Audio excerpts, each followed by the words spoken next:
Scott, Diana, Flowers, the L's, I got it right. Yeah. People who donated the food and stuff. My mom parents couldn't make it, so I do think me and my brother should be here doing this with Nico Devitti. But I think my mom would want some peace. Her life wasn't so easy, so I had a lot of mixed feelings of should I want to do this, but I think every mom should have something, a kid do something nice. She was a great lady. Saw her in 2000. I was 16 when I found her for the first time, and it's been Halloween, Thanksgiving. But the times I had with her was really good. So I just want to thank everybody who came out to support me and her. And I'll talk more later. I just want to say thank you for coming. Appreciate it.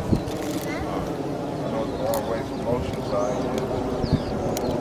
Everybody, Sunday. I appreciate it. Thank you. All right, Pastor Randy is going to open us up in prayer. Let's pray. Father, it is right that we celebrate the life of one of your precious children made in your image, and to gather around Mick and others who've lost someone that they loved. And God, we thank you for your comfort in our mourning, and pray that as we gather to celebrate and to remember and yes, to grieve as well, that we would know your presence and know the hope that we find in your Son, Jesus Christ. And it's in his name that we pray. So as Mick said, he is responsible for this, which is pretty amazing. Just the whole concept of honoring your parents is pretty remarkable. And in Mick's case, in his story, it's even more remarkable. Monica Harrison, as you knew her as well, and she was 49, so she would have been 50 this year, and she was 49, born in 1967. She looked like Mick, and you'll see in your program there's kind of a faded vignette picture of her, but if you study some of the other pictures, you can definitely see like son, like mother, like son. Like he said, she was not a person without problems, and some deep problems that impacted her life. But at the same time, she wasn't a unique person with problems. As a matter of fact, I've never known anyone without shadow sides and problems, and so she wasn't unique in that. Her life was cut short, and so that is sad. And I think part of this for Mick too is giving permission to be sad. It is sad.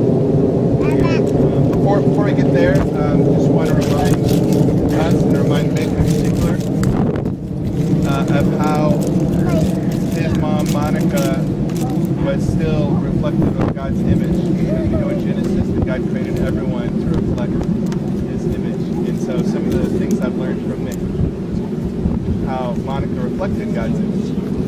She was strong. She was a strong woman, a strong person. She laughed a lot when they were together. She smiled. She had a great smile. Mick, when he was with her, felt very loved, which is very significant. There's one story he shared with me that Mick had forgotten some medication that he needed at the time, and his mom had offered and was willing and wanted to basically provide the medication to him, but it would have been really inconvenient, and she really wanted to do it. One of the things that she would tell him is that she was proud of him, and she would say, I want you to be twice as good as me. So she really had his best interest in her heart. She taught Mick how to dress nice, so it's kind of fitting that he's dressed maybe as nice as I've ever seen him. Last time I saw him dressed up, he was in a pink dress, part of a musical that he was in. Yeah. Taught him also how to get a job and even what would it look like to have a girlfriend and to treat a girl nice. Also taught him some valuable things that are important, like not to have people walk over you or take advantage of you. That's important, and that shows care. This was very profound, I thought, that she taught Mick that when you do go through struggles, which are going to happen, it's inevitable that you're going to go through something pretty difficult in life. And she said, don't let that break you. Allow that to make you even stronger. And even though Mick's mom Monica had some problems, she was able to communicate to Mick in such a way that he took to heart. So much so that he kind of his lifestyle that he wants to live, that he follows through with. He doesn't drink alcohol, he doesn't abuse any drugs or anything. And his mom was a part of that. That's a part of the teaching, even through mistakes. And it was an unfortunate situation, but he's experienced Monica as just a great woman, and that's something that he'll be able to take with him. So much so that Monica would take care of his grandma, and that's something that inspired him to be caring himself. And she'd always want to feed Mick. And I kind of feel like, so Mick is a part of a group, so we see him once a week, most weeks. And I kind of feel like that's something that he brings to our group, because our group wants to feed him. So I feel like there's a certain way that we're fulfilling Monica's role in your life, because you love eating food, our food, and with us. We all eat together. And then lastly, something neat about moms, how Monica just represented moms. In kind of, I would say, a way that only moms can. Dads are great, I'm a dad. Dads give gifts to the world. But something how moms give gifts to the world that Mick experienced from his mom, and how she reflected that part of God. And she would always ask him, when are you coming over? When are you coming over? When are you going to see me? And I think God is more like that than we give God credit for. I think God, more often than not, is like, when are you going to spend time with me? When are you going to see me? And Mick's mom was like that for him, which is pretty amazing. But the sad part is that her death was unnatural, and that is sad. And there's loss in that, and it's okay to experience loss. I think when Mick experiences loss, it's okay to be sad, but on the other side of that, it means they had a valuable relationship.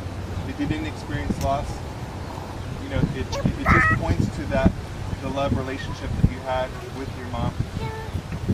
One of the greatest passages that Jesus said, one of his most famous sermons or speeches, is he said this: "Blessed are the poor in spirit, for theirs is the kingdom of heaven.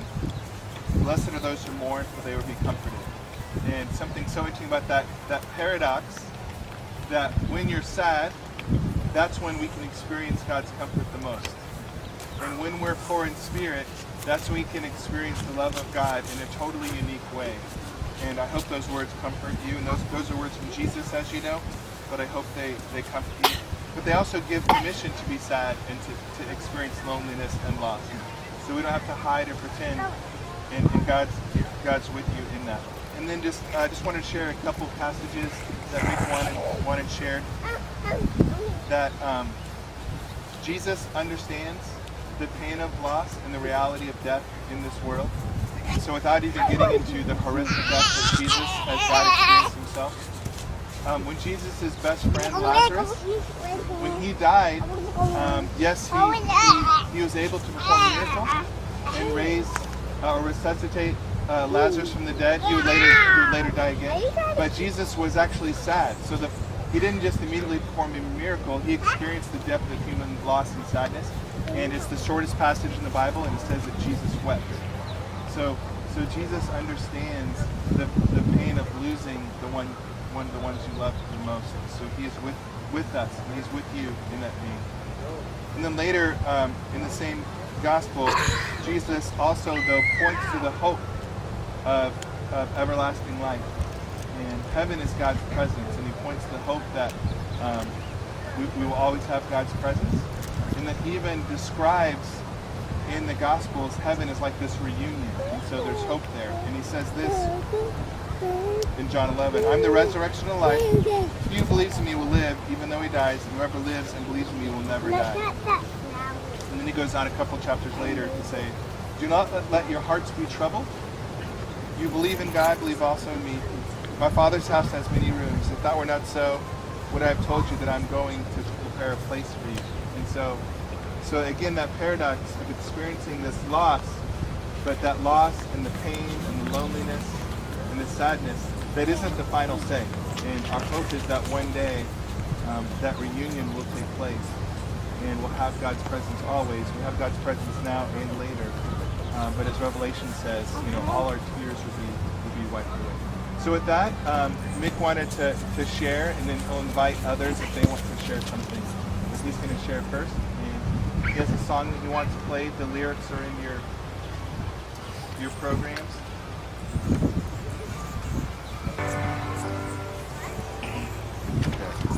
So, my mom was some of the things we talked about. She had had a tough life, and when I was a little kid, I lived in a group home called Devitti, Santa Barbara, and there was a lady named Beverly. And Beverly said, she asked me, well, I was a little kid, and she said, it's hard to talk about. She said, your mom, one day you're going to meet your mom one day. And I said, I don't know, I don't know my mom. She's like, at the time, I think I was like 8, or no, younger, probably like 6 or 7, or whatever, I don't remember. But she said, one day you're going to see your mom, she's going to be beautiful. So, a couple years later, I didn't really I didn't get close to people because I always got burned. So, a couple years later, I met Angela, and that was, actually no, before it was this lady named Felipe Manis, and I lost her because I moved around a lot, and then I met Angela. And Angela, I met her through Special Olympic, and we talked, and she became my family, my first real family. And I remember going to a lot of places, and then I ended up living with her, and that's when I met my mom. I moved to Bakersfield, and then I was asked to move back to San Diego, and Mom came back, and that's when I got to see this beautiful woman here. In the short time of each period, I was 16 years old, I got to see the whole family, and I just got done watching this movie called, got her name, the movie called, I'm trying to think, it was with Denzel Washington, and it's about this kid. I think we went to meet the real guy. Anton Fisher. And I remember watching it because he didn't have, his story reminded me a lot like him, being in foster care and stuff, and he found his family. So it was funny, right after that, I find my mom. So it was really, really cool, but the only sad part is the short time I had with her, she took off again. But in that time, we talked for 3 weeks before her phone was shut off, and that's what he was saying in the thing. We talked about, she wanted me to be better and other people, don't let people walk over you and stuff. And we talked about, and another thing she said, if our phone ever gets cut off, if you see a moon, that's my eye, and I'm looking at you always. So I always looked at the moon because I think I see her, and then the stars. So she had a lot of good, she was just amazing at the time. And there was a time, like he was saying, is we left my medication, and she drove it back to Angela's house in her car because she was trying to get her life back together. So when people ask me she's gone again, or the first time, I wasn't upset. It took a lot of years to tell the truth, and this is the truth. I was upset, but I was very thankful because a lot of people don't get to see their mom. They don't ever get to see their mom, and I never got to see anybody except D'Amico. A couple of times a year when I saw Diana or the other workers, I got to see them for a little bit, so I never got to. So when I saw her, she was happy. She was going to rehab. She was doing good. But so the second time I see her, for the first time was last year. We met at she saw me at Food for Less, and she was in her car. And she asked me, "Do you remember who I am?" And I kind of hesitated. But yeah, she was like, "I'm your mom." And right after that, I found out she lived 8 blocks from me. And I go to that basketball court all the time. I never knew she lived there. So I went over there, and she seemed happy. Wasn't very honest of how good she was doing, but she was trying, but she was happy. She kept saying, "When are you going to come see me?" And I came there every day. And then, like that, she took off again. So, but the times I enjoyed with her was the moment. But I noticed you can't take things for granted. So I hear her voice. I remember touching her hand, and I remember taking the last picture of her. Is this right here on my phone? And she was smiling. I remember I had to take it twice. Let me fix my hair, And then I walked her after that picture to go get her a Coke because she wanted a soda. And I walked her, I hold her hand. We went across the street, and some people said, she kept telling her, "This is my kid." And they're like, "We know Monica." And so I don't think of her dying. I think of her happiness, her last minute happiness, because she was happy seeing her kid. She kept asking about D'Amico. Have I seen him? I said I didn't. But my brother should be here with me, but he's not here. And she has 2 brothers who couldn't be here, and her dad, her stepdad, and her mother, her stepmother should be here. So they called me, and her mom called me and gave me her what's that word? Adored. Yeah, I know how to say it right. Condolences. Yeah. But my brother is very shy. He kind of keeps to himself. Our life wasn't so easy, even when we met a few times. But we had a lot in common. Basketball, that's it. But we never got to play each other, but we wanted. But I saw him the last time I saw him was 2008. He came to my group home.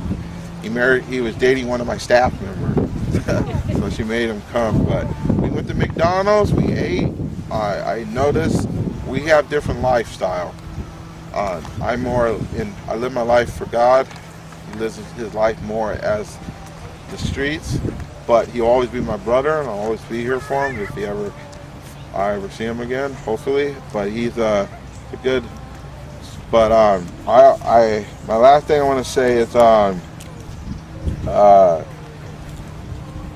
I hope today gives her peace, because I couldn't give her the burial I wanted her or cremation I wanted her.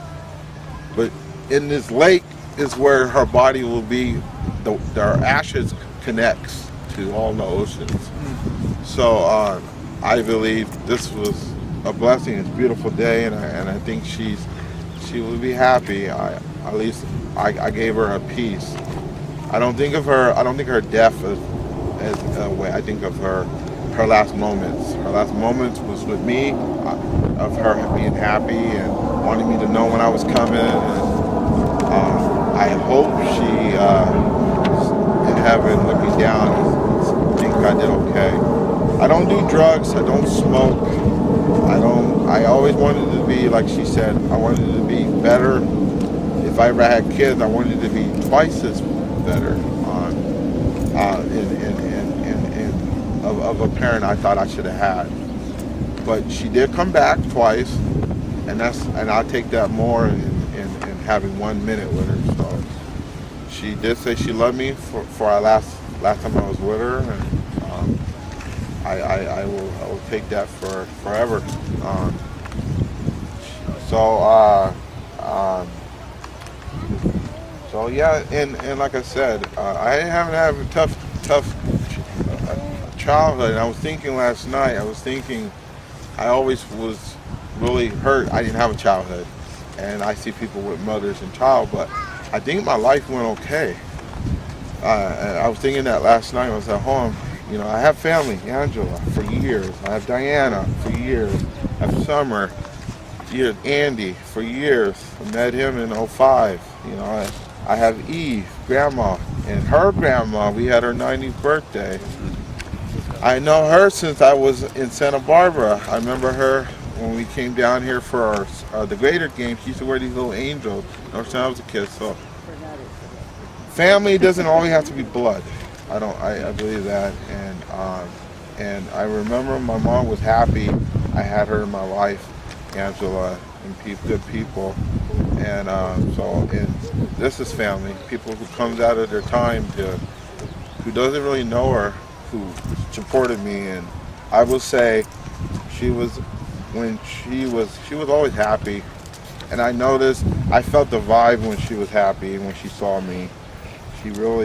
You should have seen her. She was like, you want to eat? You want some food? We got a lot of food in the refrigerator. And she you want to go out to eat? And she hold my hand because she had a hard time walking because time, drugs get a hold of you. But she was happy. She was still trying, and so I hear her voice still. I do. I still hear it, and when I look at her, I see me. So she looked just like me. So I look in the mirror and I say, "Hi, Mom," because she looked just like me. So I cried and cried about it. So I can't cry no more. I just feel happy I could do this for her, because there was a lot of times where I didn't think I didn't want to do it. I didn't know what to do. I was pressured to take a loan out of my bank so I could give her a cremation, and I thought, I don't want to go in debt. I've done that before. So I took the chance of getting this county to give her the county to cremate her, and they did. So I thought, well, this is the place where her ashes will go in the sea.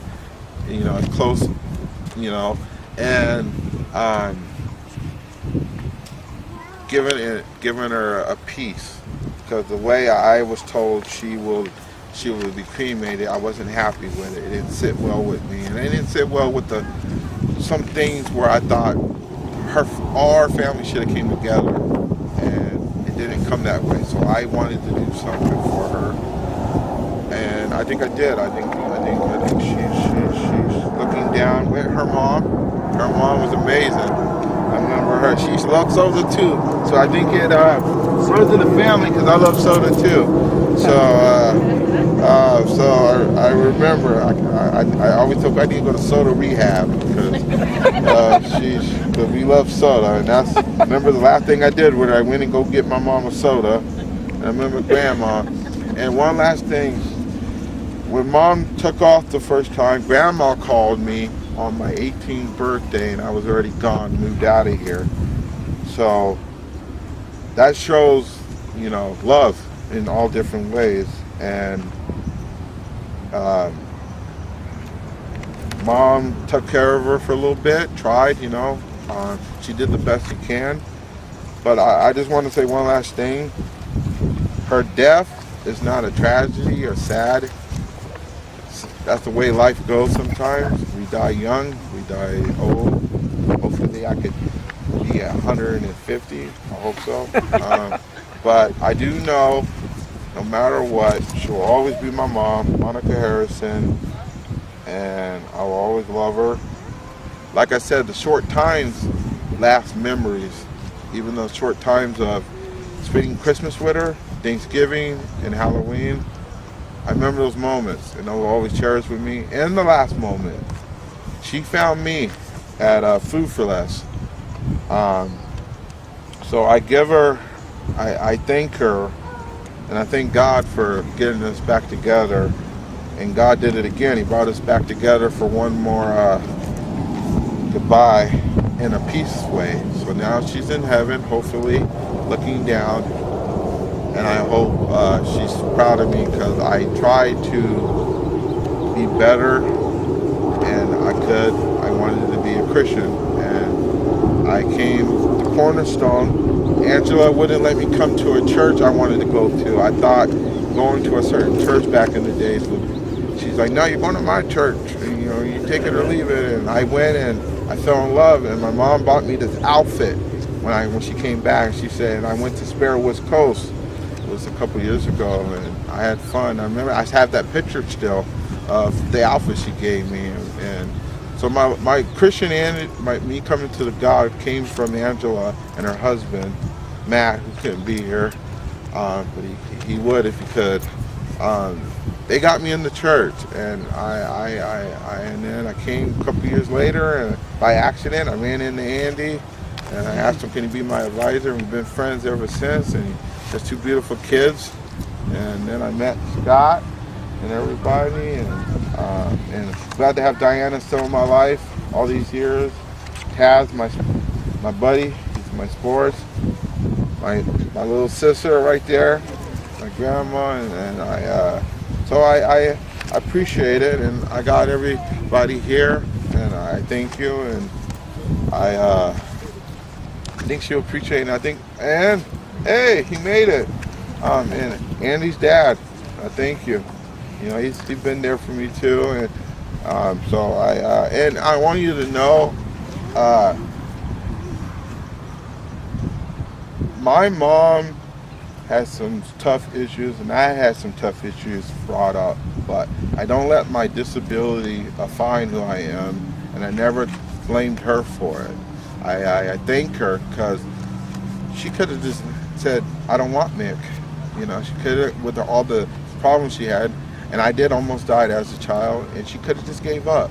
She didn't, and I'm here today because of her. So I believe giving her some peace and giving her what she deserved. And of the short time, like I said, I did love her because she showed that to me of the moment. So I never thought when I saw her, I even said to her that day, I said, I don't care about you being gone, you're here now. And I said that to her. And so I never think of the negative with her, because there was never, when I saw her, it was never negative. And she said she loved me the last time I saw her. And everybody who was around her always knew, I know Monica, so the time she's been out here, I haven't known she was living out here all these years, but she seemed happy, and she looked like she was doing well. So she had 15, I have a picture of her 2015, looked like she was doing well. She was on disability, she was getting money for the state, she was doing okay. So I'm glad some guy made her happy for the time, and I hope now she's proud. She's proud. And this song, she loved R. Kelly. So I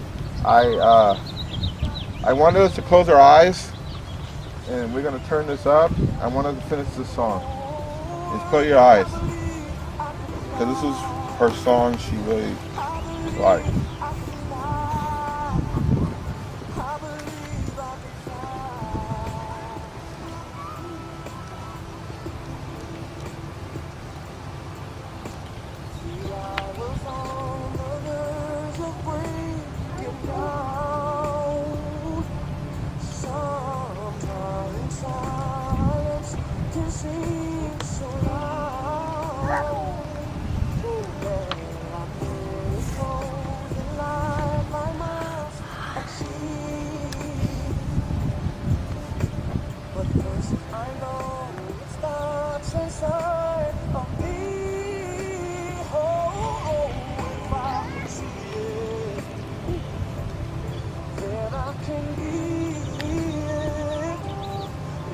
Just believe it. There's nothing to it. I believe I can fly. So when I feel the wind with our eyes closed, it's like, it feels the energy of like she's in the ocean, the waves going. It's just a perfect song. When we open our eyes, I close with this. The Mama song is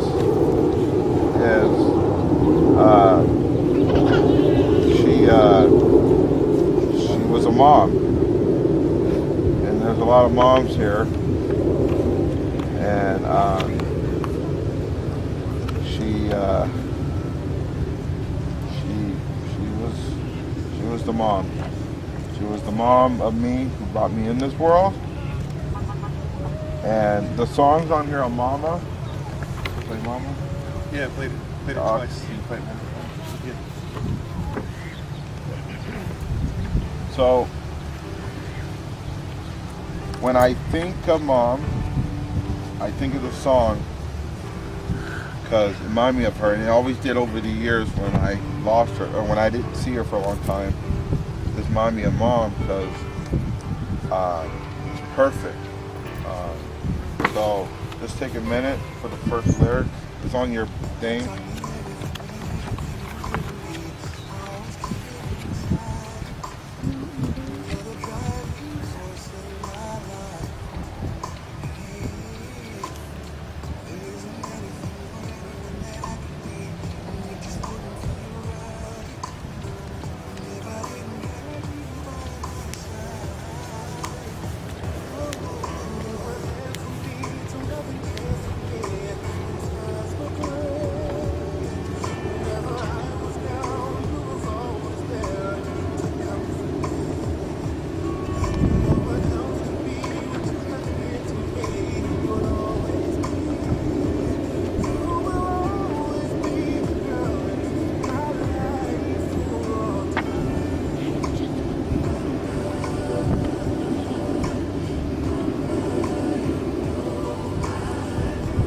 That's my mom.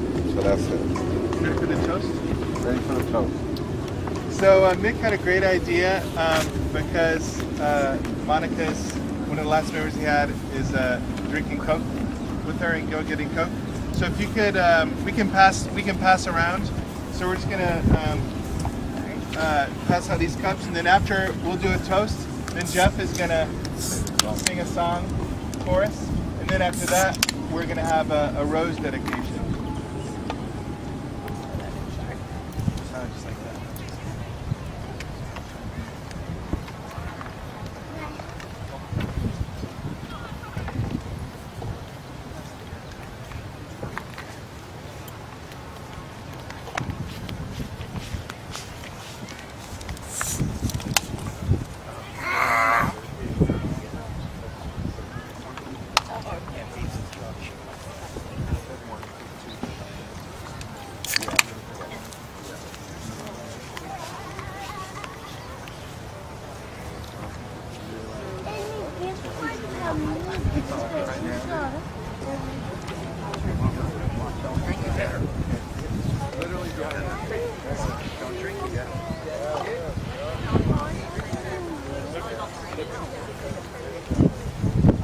Anyone need a glass or a toast?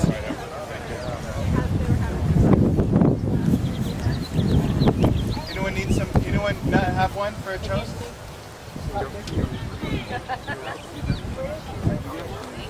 Yeah, look at that! Look at that! Thank you. Good. We're good to go. Soda. Oh, there's one.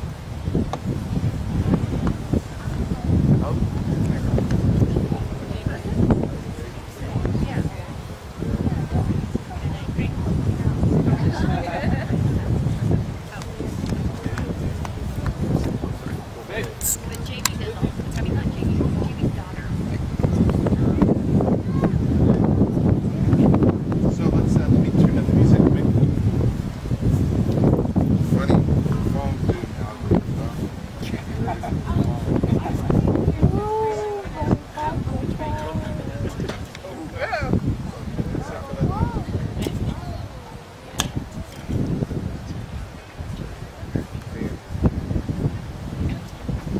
Alright, for Monica, I hope she in heaven. She's actually looking down the moon thing now.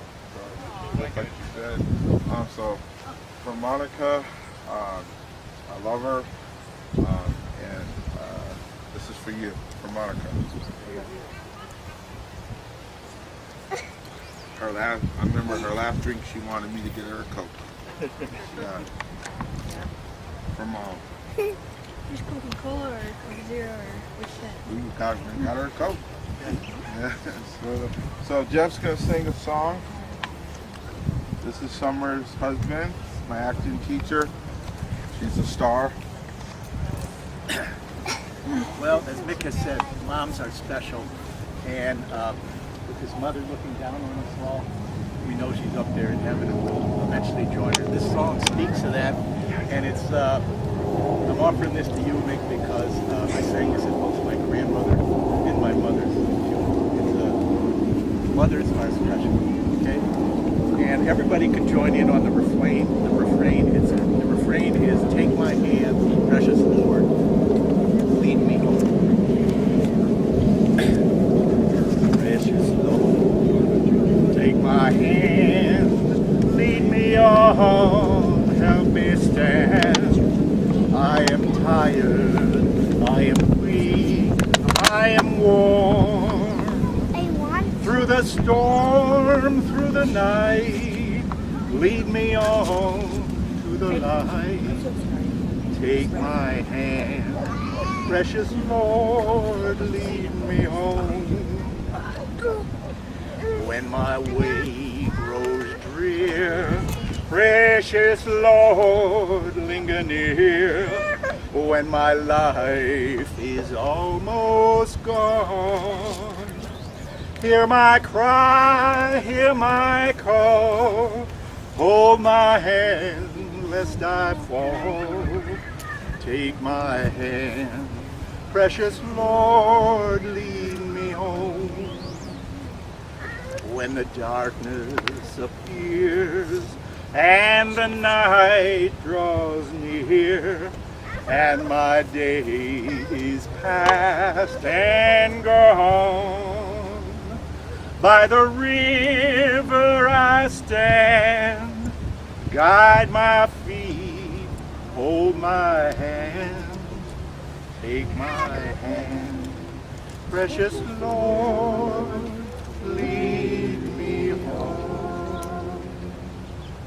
That was beautiful, Jeff. Wow. Thank you. So Diana's going to pass out as many roses. She's kind of doing that. Just want to read a passage.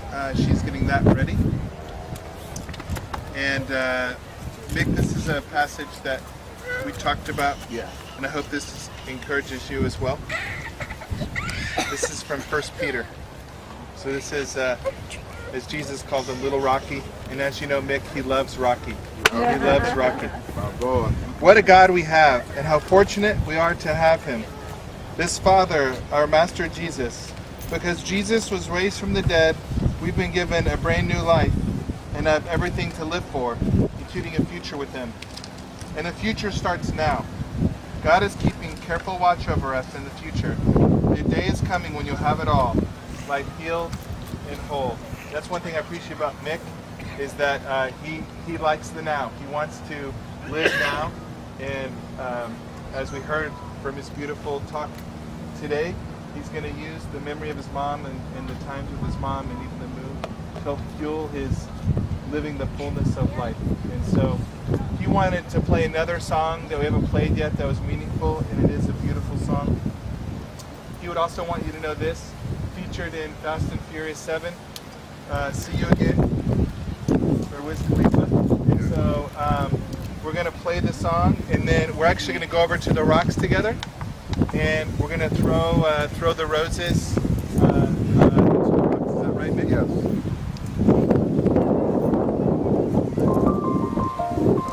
After the song is over. Wait till the song's over so we can walk over. It's been a long day without you, my friend. Tell you all about it. See you again. We've come a long way from where we began. Oh, I'll tell you all about it when I see you again. Oh,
countdown, Mick?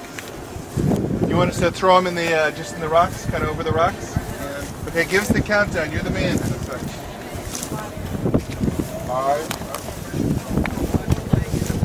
Almost there. Song almost.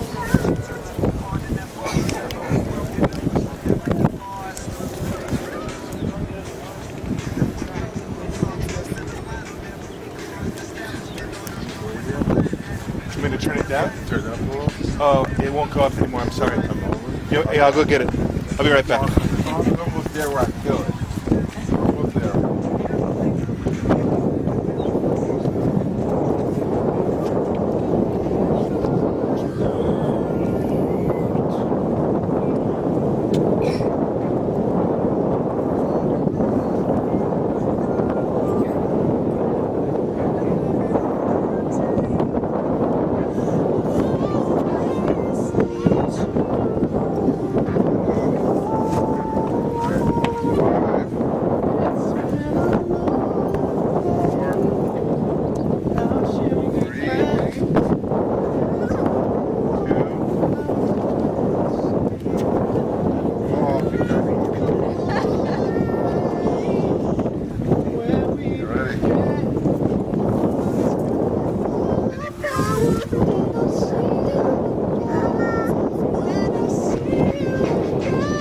One, go.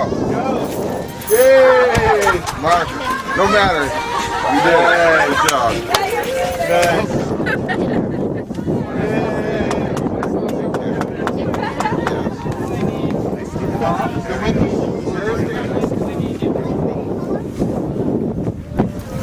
All right, are you ready to do the Yeah. or do you want to do something? We can eat. Okay, Mick says that we can eat.